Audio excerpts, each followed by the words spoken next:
राजा नहीं होगा।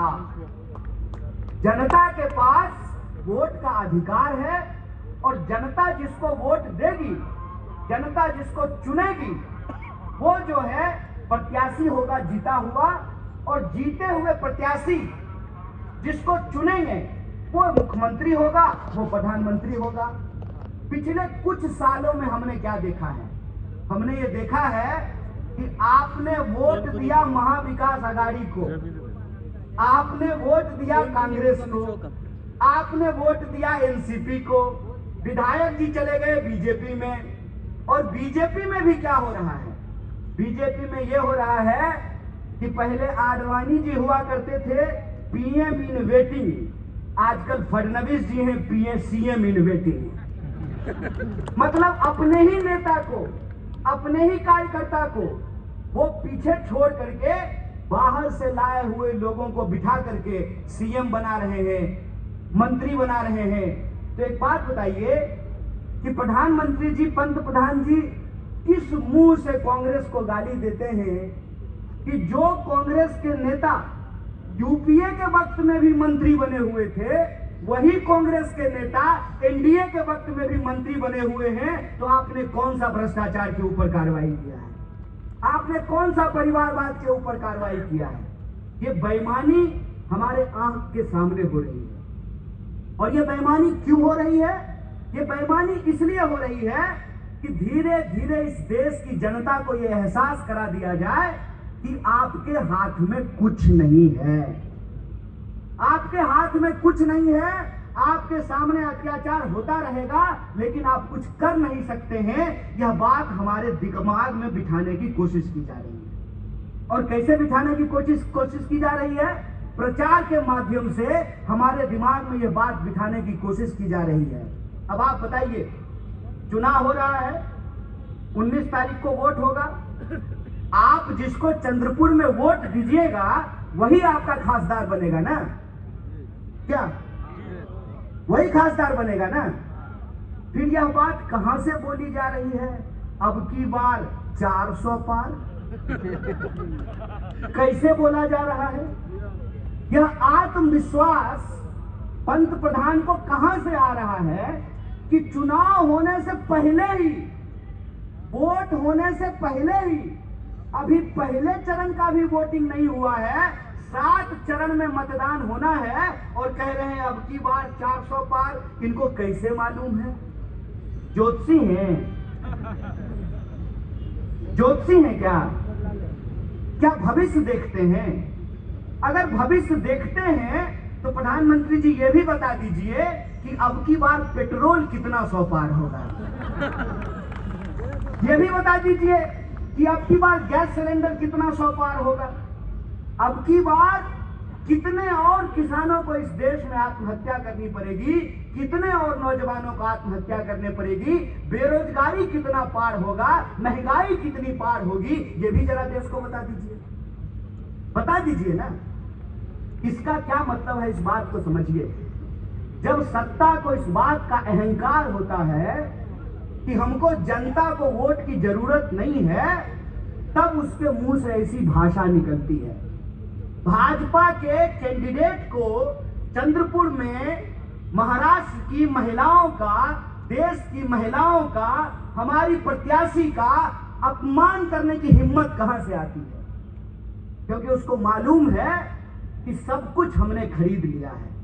एजेंसी हमारे कंट्रोल में, मीडिया हमारे कंट्रोल में, सारा प्रचार तंत्र हमारे कंट्रोल में। तो प्रचार के माध्यम से लोगों के दिमाग में ये बिठा देंगे कि अब की बार 400 पार, लोग हमको वोट दे ना दें लेकिन हम सीट जीत जाएंगे। ये जो खतरा है, यह खतरा हम लोगों को समझना पड़ेगा। हम लोगों को समझना पड़ेगा कि कौन सी साजिश हमारे साथ रची जा रही है। आज ये ऐसी भाषा बोल रहे हैं और जैसा कि हमारे जिला अध्यक्ष जी ने कहा कि धीरे धीरे ये इस देश के संविधान को बदलने का काम करें। और संविधान का शासन अगर नहीं होगा, इसका क्या मतलब है? इसका मतलब यह है कि संविधान ने आज हमको एक अधिकार दिया है। अधिकार क्या है? कि हम मंच पे जो बैठे हुए लोग हैं, हमारा भी वोट एक है, जो लोग यहाँ खड़े हैं उनका भी वोट एक है, और आप सब लोग जो कुर्सियों पर बैठे हुए हैं आपका भी वोट एक है। यह है संविधान की ताकत। यह है संविधान की ताकत कि हवाई जहाज से उड़ने वाला का भी वोट एक होता है और जमीन पर बैठ करके जूता सिलने वाले का भी वोट एक होता है। यह है संविधान की ताकत। और यह जो वोट की ताकत से 5 साल में हम सरकार बदल सकते हैं, हम व्यवस्था बदल सकते हैं। जिस सरकार ने हमारे लिए काम नहीं किया उस सरकार को हम पलट सकते हैं। यह आत्मविश्वास यह हमसे छीन लेना चाहते हैं। हमारे दिमाग में यह बात बिठा देना चाहते हैं कि अब की बार 400 पार। तो आपको मन में लगने लगेगा कि भाजपा जब जीत ही रही है, जब शिंदे जी भी उन्हीं के साथ हैं, फडणवीस जी भी वही गाना गा रहे हैं, अजीत दादा भी वही हैं, कांग्रेस के नेता को भी तोड़ लिया, अब तो राज ठाकरे भी कह रहे हैं कि मोदी जी बड़ा बढ़िया आदमी है, इसका मतलब वोट नहीं। और आपके दिमाग में यह बात बिठा दी जाएगी कि जब जीत ही रहा है और हम हार ही रहे हैं तो आपका आत्मबल नीचे हो जाए। और आत्मबल नीचे कैसे होता है, और आत्मबल जब इंसान का नीचे हो जाए तो मुनाफा कैसे कमाया जाता है, उसका एक उदाहरण मैं आपको देना चाहता हूँ। टीवी पे एक ऐड आता था ना, फेयर एंड लवली लगाने से मुंह गोरा हो जाएगा, आता था ना। एक आदमी हमको बता दीजिए जो फेयर एंड लवली लगा करके अपना मुंह गोरा कर लिया। एक आदमी बता दीजिए, एक आदमी बताइए। अगर फेयर एंड लवली लगाने से मुंह गोरा नहीं होता है तो हमको 2 बात सोचनी चाहिए। पहली बात तो ये कि गोरा हो कि काला हो क्या फर्क पड़ता है। जिस देश में भगवान का रंग काला है, कृष्ण जी का रंग काला है कि नहीं है, अब मेरा नाम कन्हैया है, अब मोदी जी जिस महिला को छोड़ दिए उनका नाम यशोदा है। जिस देश में भगवान का रंग काला है, यहां जबरदस्ती गोरा होने का क्या जरूरत है। आपके मन में बिठाया जाता है कि अगर आप गोरे नहीं है तो आप अच्छे नहीं। और जब यह बात आपके दिमाग में बैठ जाती है तब आपके सामने वो फेयर एंड लवली का ट्यूब बेचा जाता है। अब मार सुबह शाम उसको मुंह में आप घस रहे हैं, कहीं वो गोरा होना है लगाने से। यही बात, यही साइकोलॉजी हमारे दिमाग के साथ खेली जा रही है। अब तेंदुलकर आकर के आपको कहेगा कि बूस्ट पीजिए, तो आप 250 रुपए किलो जो है चीनी खरीद करके पीजिएगा और पिलाइएगा अपने बच्चों को। प्रचार क्यों किया जाता है? प्रचार इसलिए किया जाता है ताकि हकीकत से आपको दूर किया जाए। आप टीवी खोलिए, आपको मोदी जी दिखेंगे। आप पेट्रोल पंप पे जाइए, आपको मोदी जी दिखेंगे। आप मोबाइल खोलिए, आपको मोदी जी दिखेंगे। आप रेडियो सुनिए, आपको मोदी जी दिखेंगे। आप अखबार खोलिए, आपको मोदी जी दिखेंगे। ऐसा लगता है कि मोदी जी इंसान नहीं हो। अभी तो भाजपा के नेताओं ने ये कहना भी शुरू कर दिया है कि मोदी जी भगवान हैं। ऐसा वो क्यों बोल रहे हैं? ऐसा वो इसलिए बोल रहे हैं कि नाम लेंगे मोदी जी का, फोटो दिखाएंगे मोदी जी का, तो उसके पीछे ये सवाल गुम हो जाएगा कि आपने सरकार चलाई इस देश में 10 साल के कार्यकाल में आपने कौन सा ऐसा 10 काम किया है कि जिसके आधार पे आपको 2024 में भी वोट दिया जाए। यह सवाल अब की बार 400 पार के पीछे छुप जाएगा कि अब की बार देश में सबसे ज्यादा बेरोजगारी क्यों है। यह सवाल छुप जाएगा कि जो सिलेंडर 400 रुपए में मिलता था वो सिलेंडर 1200 रुपए में क्यों मिल रहा है। यह सवाल छुप जाएगा कि जो सोना 35,000 रुपए 40,000 रुपए तोला मिलता था वो 75,000 रुपए तोला क्यों मिल रहा है। यह सवाल छुप जाएगा कि इस देश के अंदर रोज बरोज कमर तोड़ महंगाई क्यों बढ़ रही है, और पढ़ने लिखने के बावजूद, डिग्री होने के बावजूद, प्रधानमंत्री की तरह नकली डिग्री नहीं, ओरिजिनल इंजीनियरिंग का डिग्री होने के बावजूद लोगों को नौकरियां क्यों नहीं मिल रही है? हर मिनट महिलाओं के साथ अत्याचार क्यों हो रहे हैं? हर घंटे दो नौजवान आत्महत्या क्यों कर रहे हैं? हर घंटे दो किसान आत्महत्या क्यों कर रहे हैं? क्यों काम धंधा कम होता जा रहा है? क्यों हमारी उम्र में हमारे पूर्वज, हमारे माता पिता जितना काम कर पाए, आज हम क्यों नहीं कर पा रहे हैं? उन्होंने नौकरी की, बच्चों को पढ़ाया, बेटियों की शादी की, घर बनाया और अपने माँ बाप का भरण पोषण किया। आज जो नई पीढ़ी है वह यह काम क्यों नहीं कर पा रही है? हम में से ज्यादा नौजवान आज भी माँ बाप के बनाए घर में रह रहा है, अपना घर नहीं बना पा रहा है। क्यों?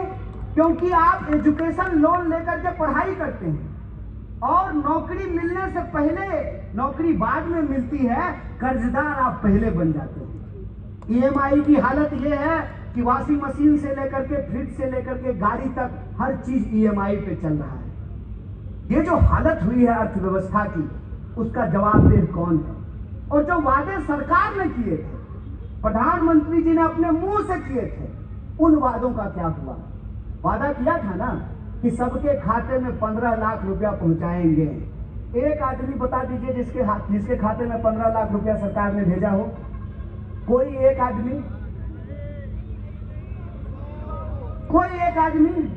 नहीं, मैं वो भाजपा के प्रत्याशी की बात नहीं कर रहा हूं। उसके खाते में 15 लाख नहीं, उसके खाते में हो सकता है 1500 करोड़ पहुंच गया हो। मैं आम लोगों की बात कर रहा हूं। किसी के खाते में 15 लाख नहीं पहुंचा। हर साल 2 करोड़ नौकरी नहीं मिली। 5 साल में 10 करोड़ रोजगार मिलना था, किसी को रोजगार नहीं मिला। जो वादे सरकार ने किए थे उसमें से कौन सा वादा पूरा हो गया? बुलेट ट्रेन चलने लगी क्या? 2022 तक सबको पक्का मकान मिल गया क्या? किसानों को उनकी आमदनी दुगनी हो गई क्या? महिलाओं पे अत्याचार कम हो गए क्या? भ्रष्टाचार रुक गए क्या? कुछ भी ऐसा नहीं हुआ।